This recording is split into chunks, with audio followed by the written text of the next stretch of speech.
kayo mga kababayan ha, medyo matagal-tagal tayong nawala dahil alam nyo naman na nagkaroon ng problema dito sa Batangas nung nagkaroon ng Bagyong Christine. Ano po, at nga ngayon lang bumalik yung aming mga internet mga kababayan, at nga ngayon lang unti-unti na naayos yung mga nasira. Ano po, so ngayon mga kababayan, pasensya na rin kayo kung medyo na late tayo sa mga usapin at mga topic. Pero mga kababayan, kahapon kasi, kung matatandaan nyo, di ba, nagkaroon ng hearing. Ano po dyan sa Senado, na kung saan marami talaga na mga kababayang Pilipino po natin ang nadismaya. San ba naman kayo nagkatala mga kababayan ng pinag-uusapan? AJK.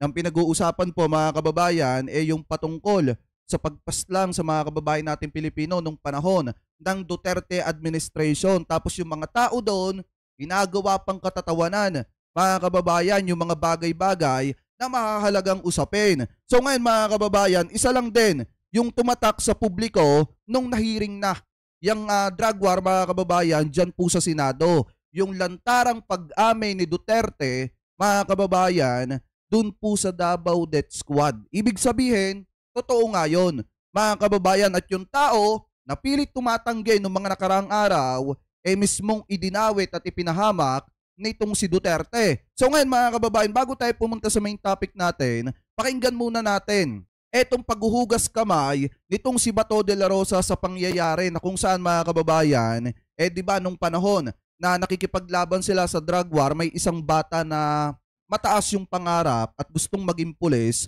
ang napahamak mga kababayan, which is yung si Kian na binaril sa ulo ng pulis. So ngayon kung titingnan natin mga kababayan, sa issue po kasing yan, matindi yung paghuhugas kamay nitong si Bato de la Rosa. So eto, pakinggan po natin itong nakita nating balita galing po sa News 5. I-play na po natin mga kababayan. Condolences. Express my condolences to Mr. Randy de los Santos. Alam po nyo, nung namatay si Kian, ako po'y galit na galit talaga. Sino bang maniwala na bata nagtutulak ng droga, pinatay? Ako may anak rin ako. Kung mangyari yun sa anak ko, galit na galit ako, Mr. Chair.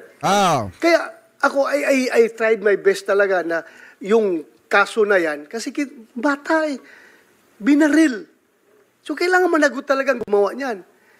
Ang problema kasi mga kababayan, ang pinapalabas kasi nila na direktiba nila, yung about sa neutralize, hulihin.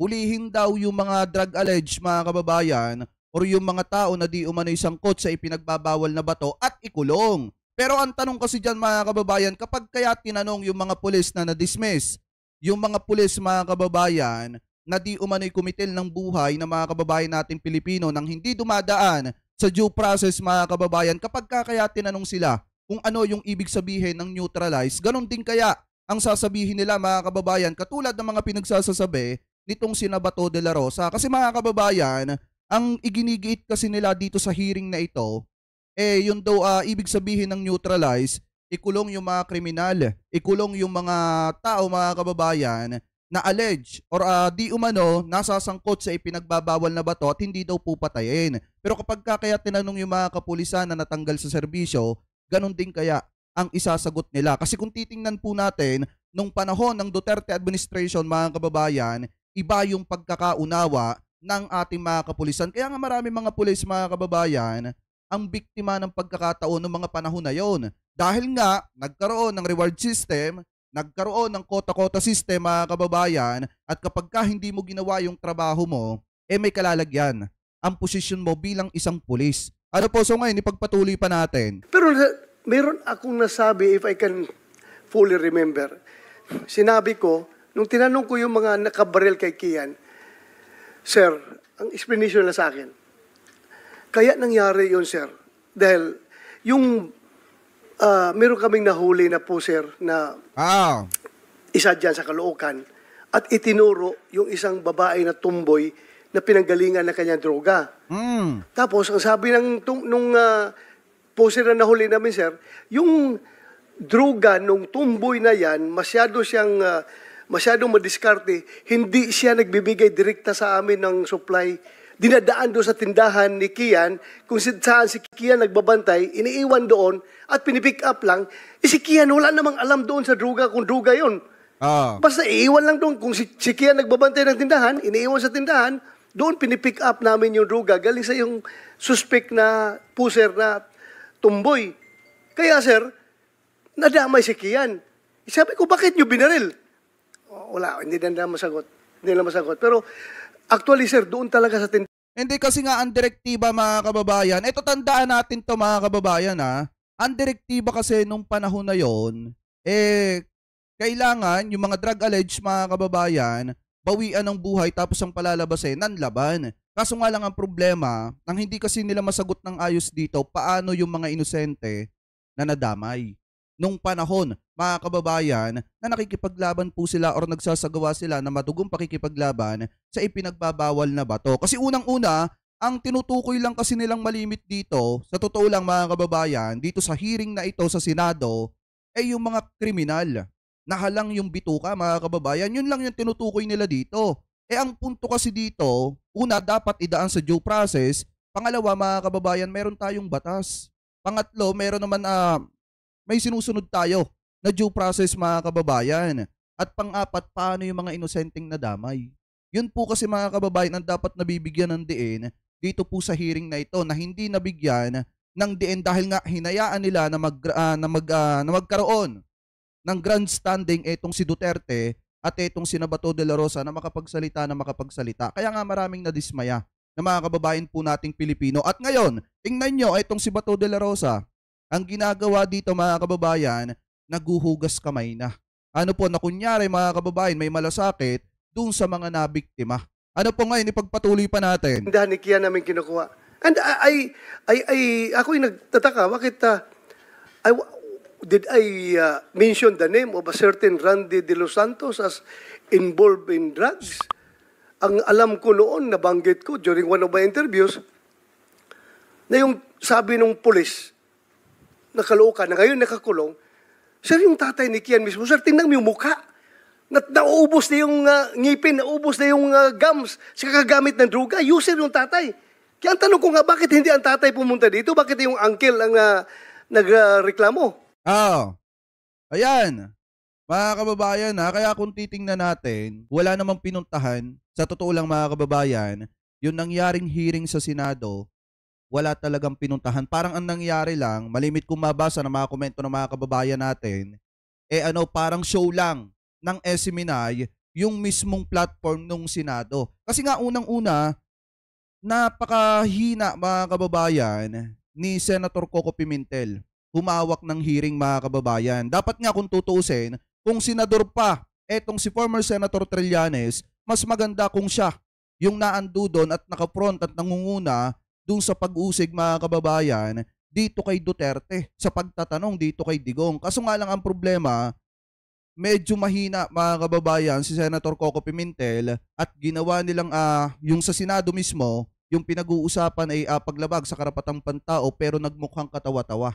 Naging katatawanan nga mga kababayan dahil hinayaan na magsalita ng kung ano-ano etong si Duterte. So ngayon mga kababayan, kung titingnan natin naman dito, yan yung isang bahagi na kung saan naguhugas kamay na etong si Bato de la Rosa. Ano po ngayon, punta naman tayo dito. Kung matatandaan nyo noong mga nakaraang araw, di ba nagkaroon ng interview etong si Bato de la Rosa patungkol po dun sa DDS, yung Davao Death Squad, na kung saan mga kababayan, October 23, 2024, sinabi ni Bato de la Rosa mga kababayan, ano yung pagkakasabi niya nung tinanong siya kung totoo ba yung DDS or yung Davao Death Squad. Ano yung sabi niya? As far as I'm concerned, DDS that not exist or wala daw sa madalit salita, hindi nag-e-exist, walang katotohanan. I do not tolerate a death squad.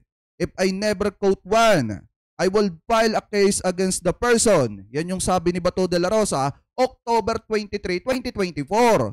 Pero mga kababayan, ang problema, inilaglag ni Duterte etong si Bato de la Rosa dun sa mismong hearing. Sa sobrang pagiging madaldal ni Duterte at pinagsalita nila ng pinagsalita, hindi na malayan nitong si Bato de la Rosa na ilalaglag siya at ipapahamak siya nitong si Duterte. Kaya nga kung matatandaan nyo mga kababayan, di ba, ang sinasabi ko sa inyo nung nakaraan, baka malaki ang posibilidad na kapag lumabas na yung arrest warrant ng ICC, baka ang mauna etong si Bato de la Rosa. Kasi mga kababayan, kung si Duterte ang arkitekto ng war on drugs, si Bato de la Rosa, mga kababayan, yung hindi, kung si Duterte pa lang may-ari nung war on drugs, si Bato de la Rosa yung nagsilbing arkitekto nun, mga kababayan. Ano po? So ngayon, kung titingnan natin, ang sabi ni Duterte, October 28, 2024, mga kababayan, yung isang senador, which is ang tinutukoy dito si Bato de la Rosa,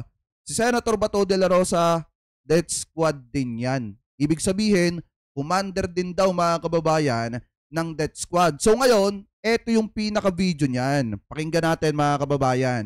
Galing po ito sa UNTV News na kung saan lantarang ipinahamak ni Duterte etong si Bato de la Rosa. Ano po? So ngayon, i-play na po natin. Magandang gabi, Asher.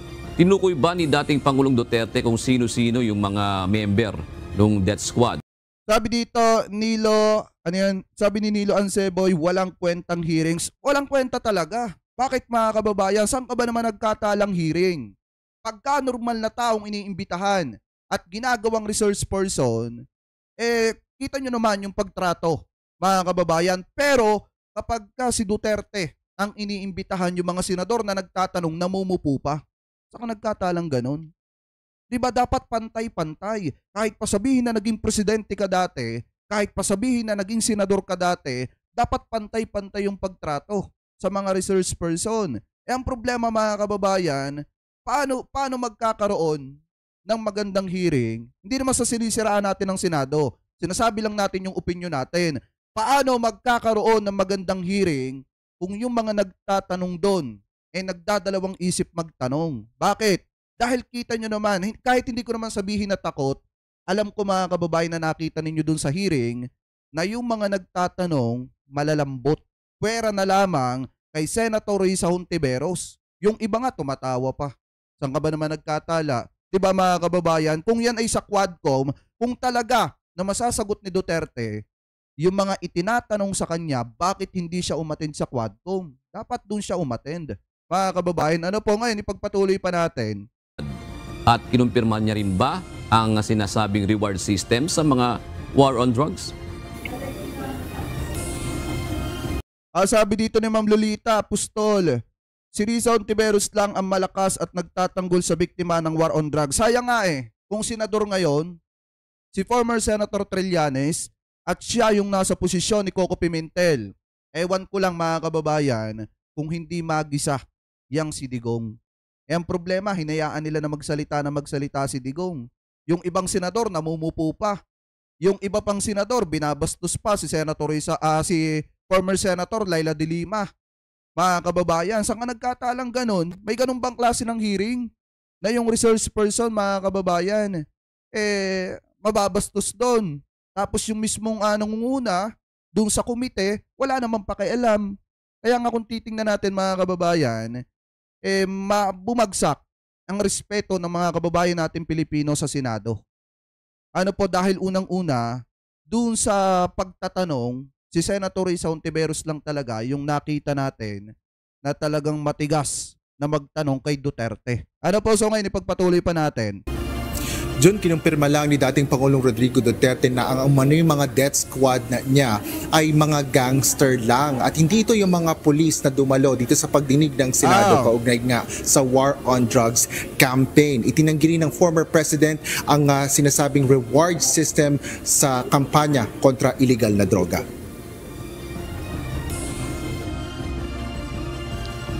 Ako, di makulong, di masama gulong. I can make the confession now if you want. Mr. Chair. Talagang niyayari ko. Pero wag mo naman mga pulis kawawa naman. Meron akong death squad. Ayan! Death squad. Pero hindi yung mga pulis. Sila rin yung mga gangster.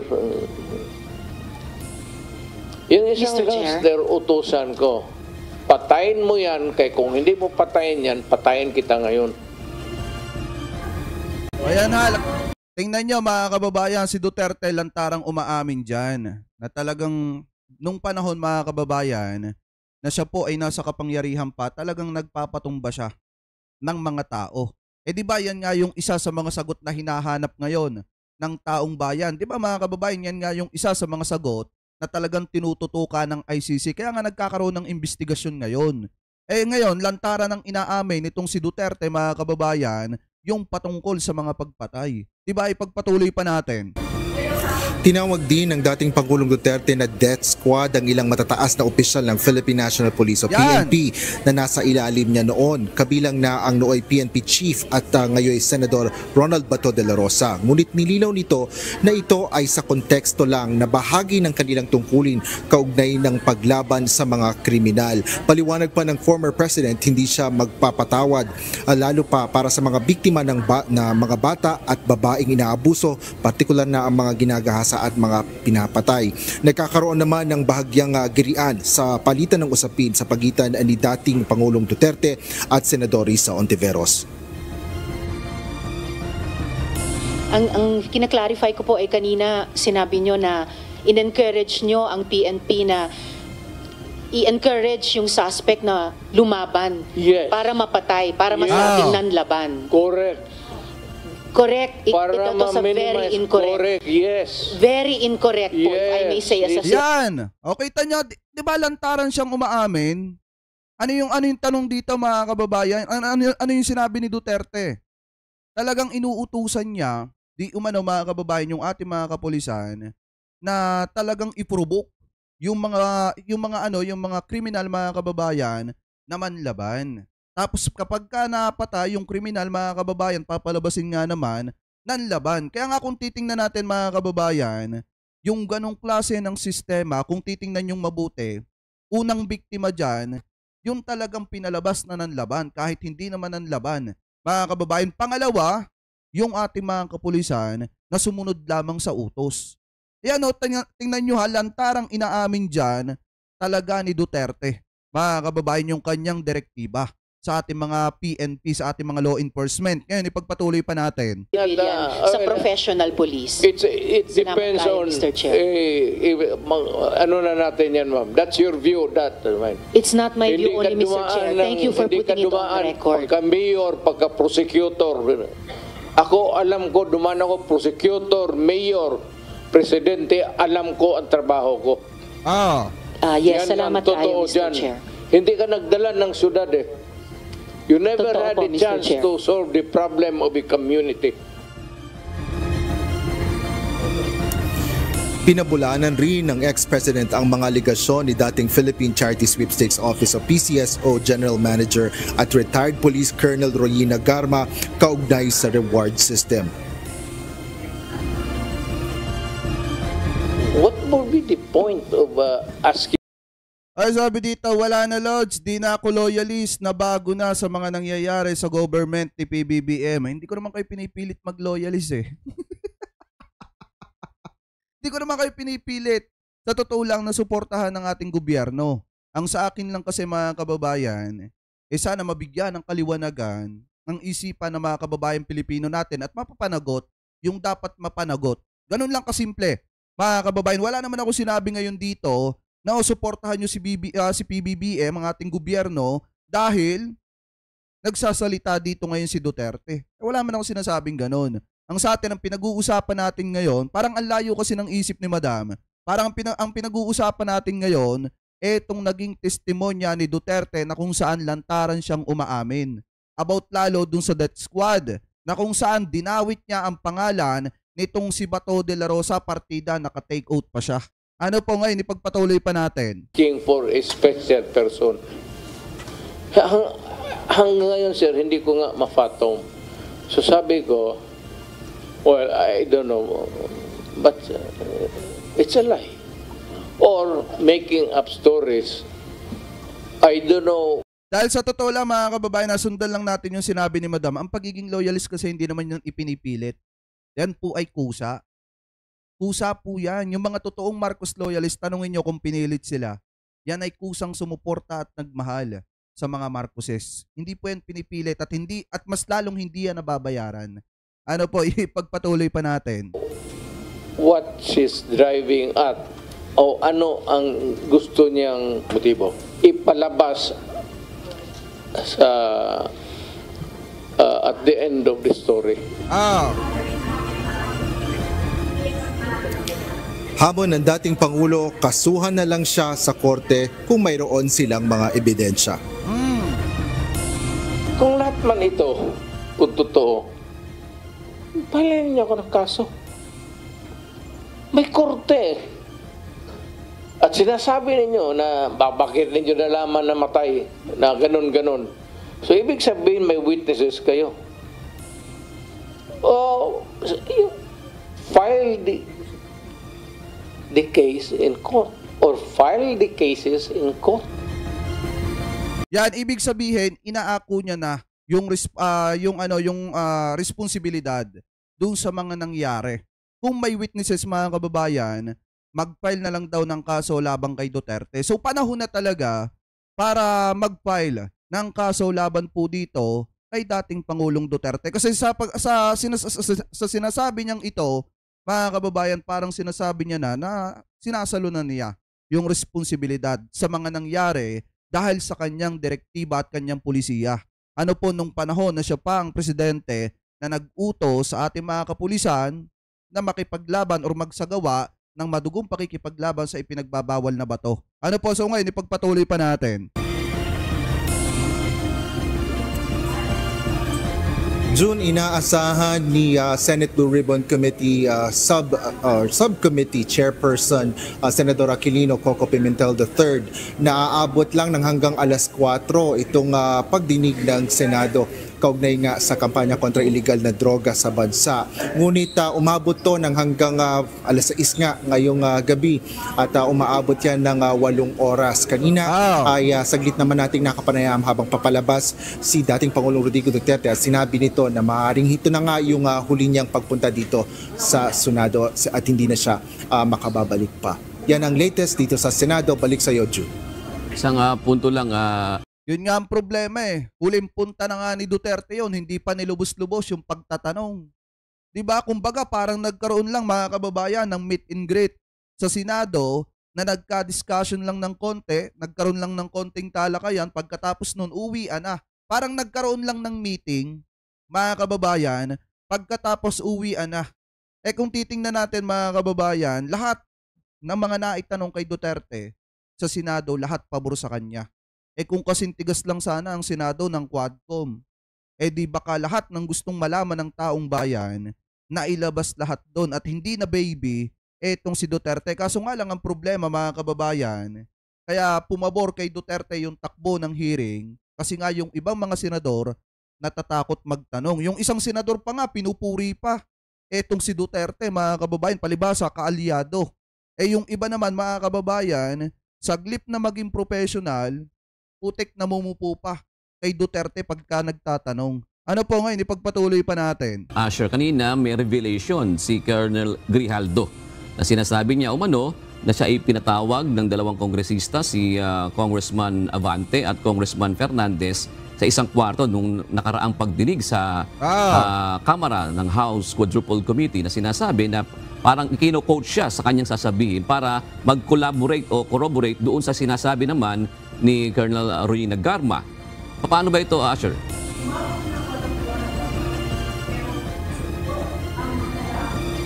Yes, pakiulit ang tanong, June. Kanina, isa sa mga resource person, si Colonel Grijaldo.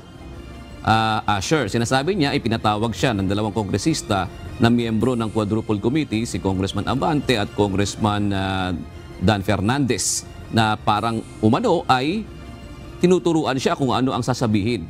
Asher. Yes, June, ngayon ang ginagawa naman ng Senate Blue Ribbon Committee ay Mamaya may makikita pa kayo, mga kababayan. Mas lalo kayong mapipikon.